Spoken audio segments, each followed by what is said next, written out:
નમસ્કાર દર્શક મિત્રો, તમારી કિસ્મત ક્યારે બદલાય એનો કોઈ જવાબ નથી હોતો। શું કિસ્મત પહેલેથી લખાયેલી હોય છે અથવા તમારામાં કર્મોનું ફળ જોઈ કિસ્મત બદલાય છે? આ વાર્તા બે ભાઈઓના માધ્યમથી હું તમને સમજાવું છું। એ પહેલાં અમારી સાહિત્ય સ્ટોરીમાં તમે નવા હોય તો અમારી ચેનલને સબસ્ક્રાઈબ કરી દેજો, જેથી કરીને આવનાર વિડીયો તમારા સુધી પહોંચી શકે। તો ચાલો વાત કરીએ આપણે બે ભાઈઓની કિસ્મત ક્યારે બદલાય। એક નાનકડું ગામ શિવપુર હતું। તે ચારે બાજુથી ઘનઘોર જંગલોથી ઘેરાયેલું હતું। આ ગામની આજુબાજુ ઠંડી હવાથી ધરતી ઉપર ફૂલ, પાણીના ઝરણા એવું શોભતું હતું। એક ગામમાં એક પરિવાર રહેતો હતો। એ કેટલાય વર્ષથી ખેતી કરતો હતો। આ ગામનો મુખી હતો। રામ અને શ્યામના પિતા મુખી હતા। એ જમીનને પોતાની માતા સમજતા અને એના ઉપર ખૂબ મહેનત કરી પાક ઉત્પાદન કરી કમાતા હતા। એમના મનમાં એક જ સવાલ હતો, જે વાવશો તે લણશો। જીવનમાં મહેનત જ મોટો ધર્મ છે। મોટો ભાઈ રામ પિતાની જેમ મહેનત કરી મોટો ખેડૂત બની ગયો। જીવનમાં કિસ્મતથી વધારે મહેનત કરવી જરૂરી છે। તે આખો દિવસ મહેનત કરતો અને વિચારતો કે એક દિવસ જરૂર મહેનતનું ફળ મળશે। નાનો ભાઈ એવું વિચારતો કે જે કિસ્મતમાં લખ્યું હશે તે મળવાનું નક્કી જ છે। સમય જતો વાર ક્યાં લાગે છે। એક દિવસ રામ અને શ્યામના પિતાજીનું અવસાન થયું અને રામના ઉપર બધી જવાબદારીઓ આવી ગઈ। બીજી બાજુ શ્યામનો તો એકદમ લાપરવાહી બની ગયો। ગામના ગોંદરે બેઠો બેઠો વાતો કરતો, કિસ્મતમાં જે લખેલું તે મળવાનું જ છે, ખોટું દુઃખ નથી વેઠતો। કિસ્મત એક દિવસ સામે ચાલીને આવશે। મોટા ભાઈએ ઘણો સમજાયો, મહેનત કરવાથી તમારું કિસ્મત બદલાશે। આ જીવનમાં બીજો કોઈ રસ્તો નથી। કિસ્મત તમને સાથ આપે છે, પણ તમારે એની સાથે કામ કરવું જોઈએ। શ્યામ હંમેશા હસીને જવાબ આપતો, મારું કિસ્મત તો ચાલીને મારી પાસે આવશે, તમે જોજો મોટા ભાઈ। પોતાના ગામમાં અચાનક એક ગુરુજી આવ્યા। આ ગુરુજી ખૂબ જ જ્ઞાની હતા। એવું પણ સાંભળ્યું હતું કે ભગવાન બુદ્ધના જેવા જ હતા જ્ઞાની, અને જીવનમાં બધા જ રહસ્ય સમજાવતા હતા। શિવપુરના લોકો એ ગુરુજીને ભગવાન માનતા હતા અને માર્ગદર્શન લેવા પણ એમની પાસે આવતા હતા। રામ અને શ્યામ પણ ગુરુજી પાસે આયાના સમાચાર મળ્યા। રામને થયું, ચાલો આપણે જઈએ, ક્યાં થોડુંક પ્રવચન સાંભળવાથી જીવનમાં કિસ્મત બદલાય તો। રામ અને શ્યામ ગુરુજી પાસે આવે છે। જ્યારે ગુરુજી ધ્યાનમાં બેઠા હોય છે, ગુરુજીએ બે ભાઈઓને જોયા અને બોલ્યા, તમે કોણ છો? રામ અને શ્યામ બોલ્યા, અમે મુખીના દીકરા છીએ અને વર્ષોથી કામ કરીએ છીએ। ક્યારે કિસ્મત બદલાશે? ત્યારે ગુરુજીએ ધ્યાન દઈને જોયું। ગુરુજી બોલ્યા, હે રામ, કિસ્મત તો જરૂર બદલાશે, પણ તમારા કર્મ અને ધૈર્ય હશે ત્યારે બદલાશે। શ્યામ બોલ્યો, હે ગુરુજી, કિસ્મત મનુષ્યના જીવનમાં ફેરફાર કરી શકે છે। મારું માનવું છે કે વગર મહેનતે મારું કિસ્મત બદલી શકશે। વાત સાચી છે ગુરુજી। કિસ્મતની સફળતા તમારા હાથમાં છે। જો તમે કિસ્મતના સંભળાવો તો એ પણ જતી રહે છે. મને વિશ્વાસ છે કે કિસ્મત મારી સાથે છે. તમે બંને સમજવા માટે હું તમને 2 વાર્તાઓ કહું, તમે સાંભળો. કર્મ અને કિસ્મત ક્યારે બદલાય? પહેલી વાત તો એક રાજાની છે અને બીજી વાત છે એક ગરીબ બ્રાહ્મણની. ઘણા સમય પહેલાં એક રાજ્યમાં એક મહાન રાજા રાજ્ય કરતો હતો, જેનું નામ રાજા વિક્રમાદિત્ય હતું. રાજા ખૂબ શક્તિશાળી હતો. એની કિસ્મતે કાયમ એને સાથ આપ્યો. દરેક યુદ્ધમાં એની જીત થતી. દરેક યોજના એમાં એને સફળતા મળતી. એની પ્રજા ખૂબ એને પ્રત્યે એને ભગવાનના રૂપમાં પૂજતી. એક દિવસ અચાનક કિસ્મત બદલાઈ ગઈ.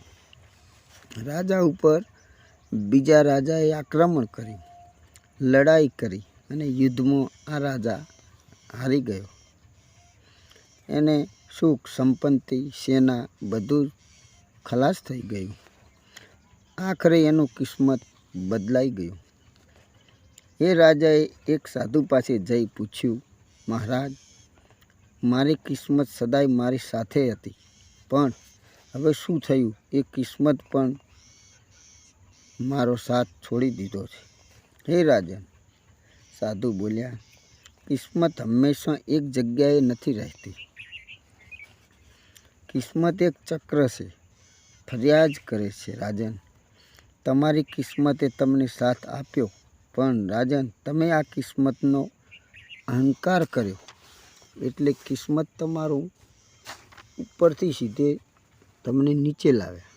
પણ તમે સાચા મનથી ફરીથી કર્મો કરશો તો તમારું કિસ્મત ફરીથી હતું એવું ને એવું થઈ જશે. રાજાએ સાધુની વાત સાંભળી અને ધ્યાનમાં પણ લીધી. સત્કર્મો કરવા લાગ્યા. ધીરે ધીરે રાજાની કિસ્મત ફરીથી બદલાઈ ગઈ અને ફરીથી હતો એનો એ જ રાજા બની ગયો. ગુરુજીએ ભાઈઓને જોયા.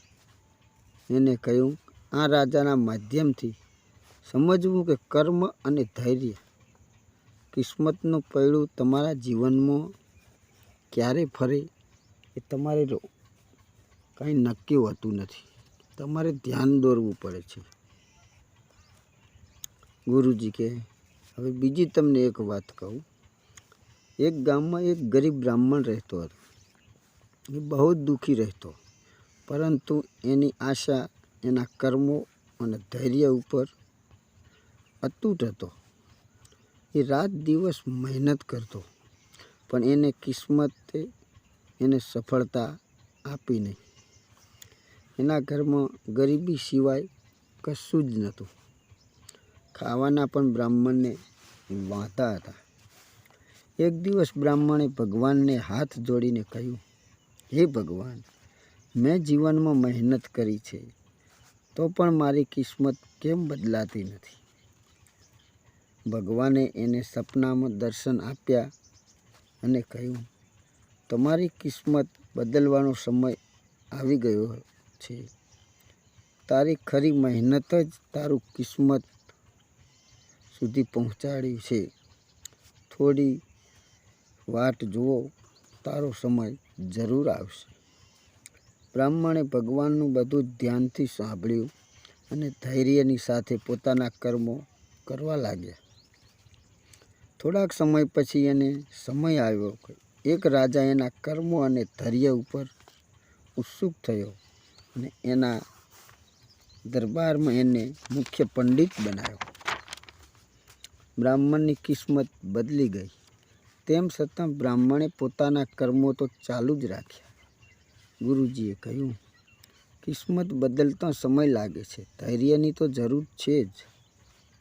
ગુરુજીએ કહ્યું, રામ સામે જોયું, તારી કિસ્મત બદલતા હવે ઝાઝી વાર લાગશે નહીં. તારે ધૈર્યની જરૂર છે.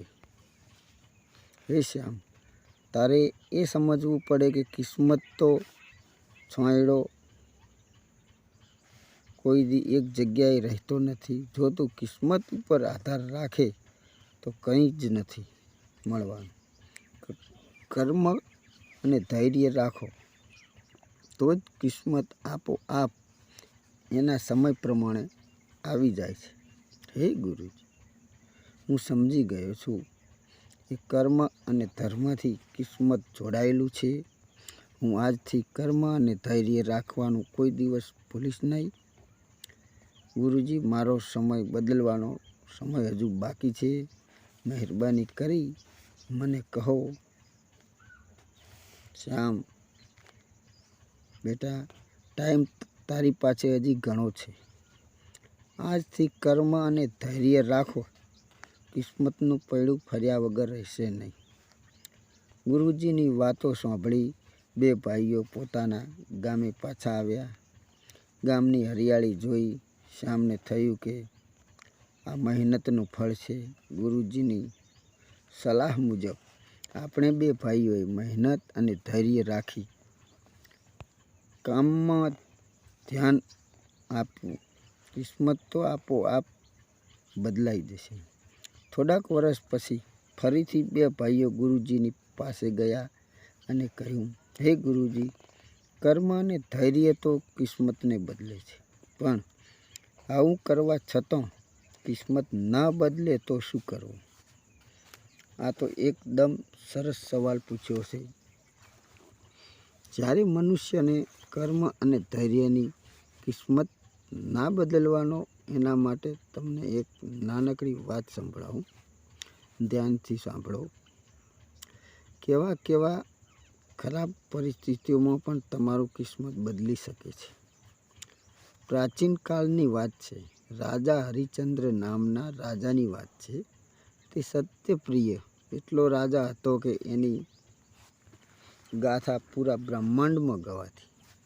એક દિવસ એની કિસ્મત આગી પાછી ખસી. એને પોતાનું રાજ્ય, ધન, પ્રજા છોડવું પડ્યું. એનો પરિવાર પણ છોડી દીધો અને ખુદ પોતે પણ દાસના રૂપમાં વેચાઈ ગયો. રાજા હરિચંદ્રએ કોઈ દી સત્ય અને ઈમાનદારી ના છોડી. ભલે કિસ્મત મારાથી આગી પાછી ખસી, પણ કર્મ અને ધર્મના લીધે એક દિવસ ચોક્કસ પાછું મળી જશે. કોઈ દાડો સત્યનો માર્ગ અને ઈમાનદારીનો માર્ગ ના છોડવો. અને અમુક વર્ષ વીતે, પોતાના કિસ્મતને બદલી પોતાનું રાજ્ય પાછું મળી ગયું. આ પોતાના ધર્મ અને કર્મની કિસ્મતે બદલી નાખ્યું. આ વાત આટલે પૂરી કરતાં કહ્યું કે કિસ્મત ગમે તેવું કાઠું હોય, પણ જો કર્મ અને ધર્મ તમે કરતા રહો તો કિસ્મતને તમારી પાસે આવવું જ પડે છે અને તમારી કિસ્મતનું પૈડું 100% ફરે જ છે. બે ભાઈઓએ હવે ગુરુજીના આશીર્વાદ લીધા અને કહ્યું, હે ગુરુજી, તમે અમને સાચો માર્ગ બતાવ્યો. અમે હંમેશા અમારા કર્મો ઉપર વિશ્વાસ રાખીશું અને કોઈ દાડો હતાશા નહીં થઈએ. ગુરુજી, તમારી વાતોએ અમને પ્રભાવિત કર્યા. અમારા કિસ્મતો કર્મ અને ધર્મ વગર અધૂરું છે. એમ રામ અને શ્યામે પોતાના ગામમાં જઈ કર્મ અને ધર્મ કરવાનું ચાલુ રાખ્યું. શ્યામ જે કિસ્મત ઉપર આધીન હતો તે પણ રામ અને શ્યામ બેઉ ભાઈઓ સાથે કામ કરવા લાગ્યો. બે ભાઈઓએ ગામને સુધારી દીધું. એના ખેતરમાં પહેલી વાર ખૂબ પેદાશી થવા આવી અને એની મહેનતથી અને કિસ્મતના સાથથી એમના કિસ્મતમાં રંગ લાવી અને એનું જીવન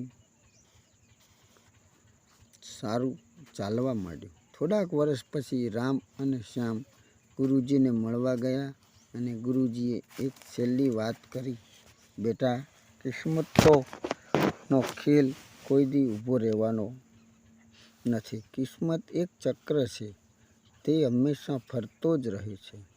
જો તમારી પાસે કર્મ અને ધર્મ હશે તો કિસ્મત પણ સાથ આપવા આવશે. મહેનતનું ફળ મળે જ છે.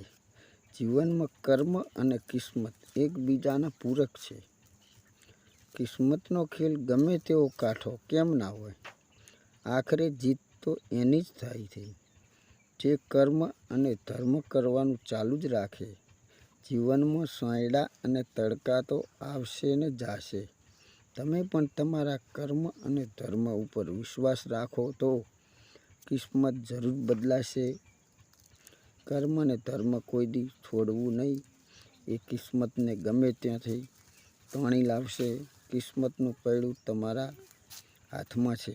જો કર્મ અને ધૈર્ય કરશો તો આપોઆપ તમારું કિસ્મત તમારા હાથમાં 100% આવશે. એટલે તમારા જીવનમાં તમારે કર્મ અને ધર્મ ચાલુ જ રાખવા જોઈએ, જેથી તમારું કિસ્મતનું પૈડું 100% બદલાશે.